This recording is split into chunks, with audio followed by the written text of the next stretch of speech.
Menteri Pertahanan Rusia Sergei Shoigu bertemu langsung dengan Presiden Iran Masoud Pezeshkian. Pertemuan keduanya digelar di tengah eskalasi perang di Timur Tengah yang sangat panas.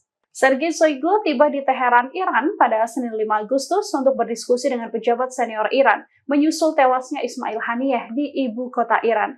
Rusia datang atas undangan Sekretaris Jenderal Dewan Keamanan Nasional tertinggi Iran Ali Akbar Ahmadian.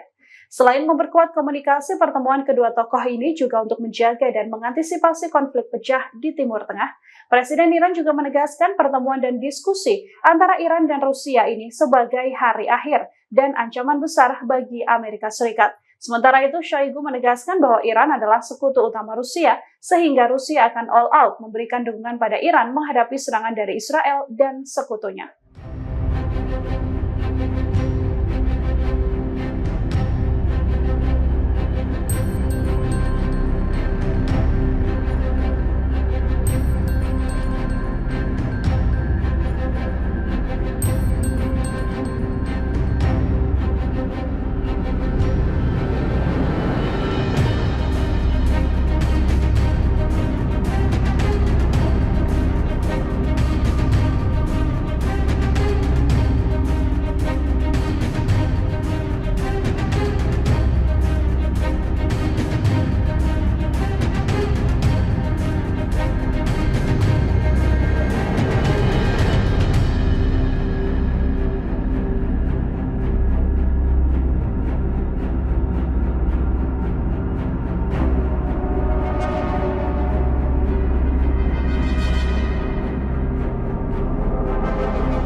Download Tribun X sekarang, menghadirkan lokal menjadi Indonesia.